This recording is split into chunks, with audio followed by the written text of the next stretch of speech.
My name is Michelle Dyer, and I just have to note I am not a financial advisor. Please consult one. And the views expressed here are strictly my own and do not reflect my employer because, yes, I have a survival job. Monthly budget. I hate the B word. I hate the word budget because when I was an actress, I was told the entire time to lose weight. So that means restriction, and the word budget has a restriction connotation. It does not do well for me because you tell me, don't eat that piece of cheesecake, and all I want to do is eat that piece of cheesecake. So budgets don't work well for me. But don't worry, if you're like me, I've got something for you. So we just went through your goals and we just looked at your ideal day. Now, why do I want to get all woo woo and foofy and magical with you here? Because we need to create your GPS address for success.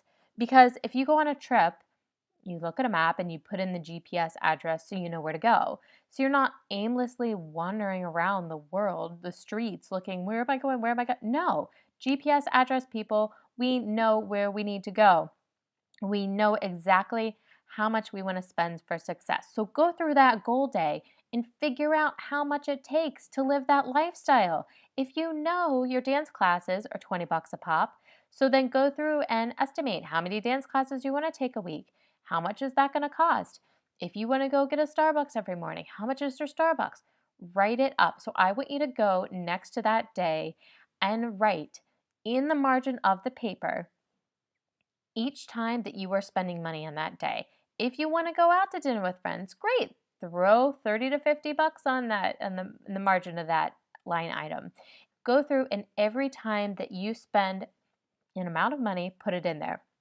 And then you're going to go and you are going to write your current rent.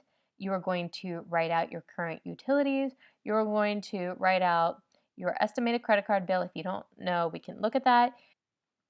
You're going to go write those out, all of your monthly expenses, because we need to know where we are right now, and then we need to know that number that you want to get to. Write out currently what you're spending, and then you're going to use what you're currently spending and then add up all the dollar amounts that you had in the margins for your ideal day, okay? That is our address. That is the address. That's the number we want to get to. That's our GPS address for success. If you do not know what you are currently spending, here's what we're going to do. So, as actors, our income is so unpredictable. We're going to do what I call a 12-month look back. And it's great for tax season too.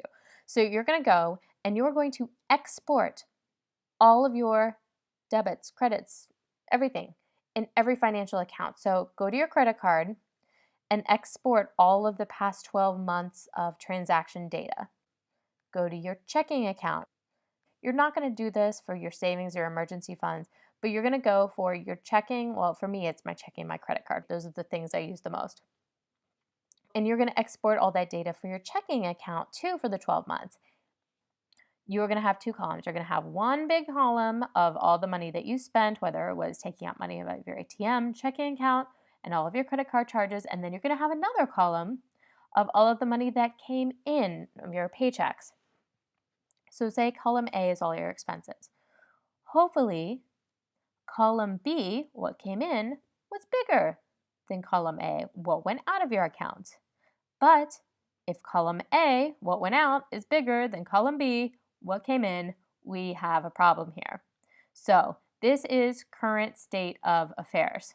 You can do one of two things. If you're spending more than you make, you can spend less or you can make more.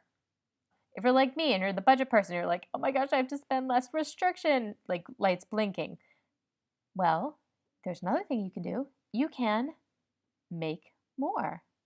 Make more than you spend. Just make more money.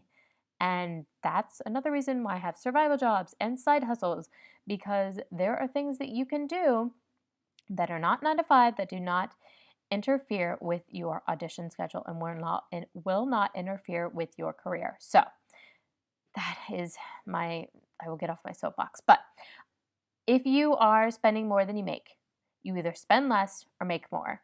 And you know if you can go through and look and be like, definitely should have not have takeout every night for the past 2 months. maybe I'll try to get an Instapot and cook at home more and like actually do it, not just spend $100 on an Instapot and never use it. So go out and look in your closet and find things that you can sell on the Real Real or Poshmark or whatever app you can sell things that you're not using. Go to the local thrift shop and sell things that you are not using. Clean out your life. I digress. So those are your two options. Either spend less or make more. But as David Bach said, in fact, what determines your wealth is not how much you make, but how much you keep of what you make. How much you keep of what you make, not how much you make, how much you keep of what you make. Even if you're making $2 million a year and you're spending $3 million, you're still down $1 million a year.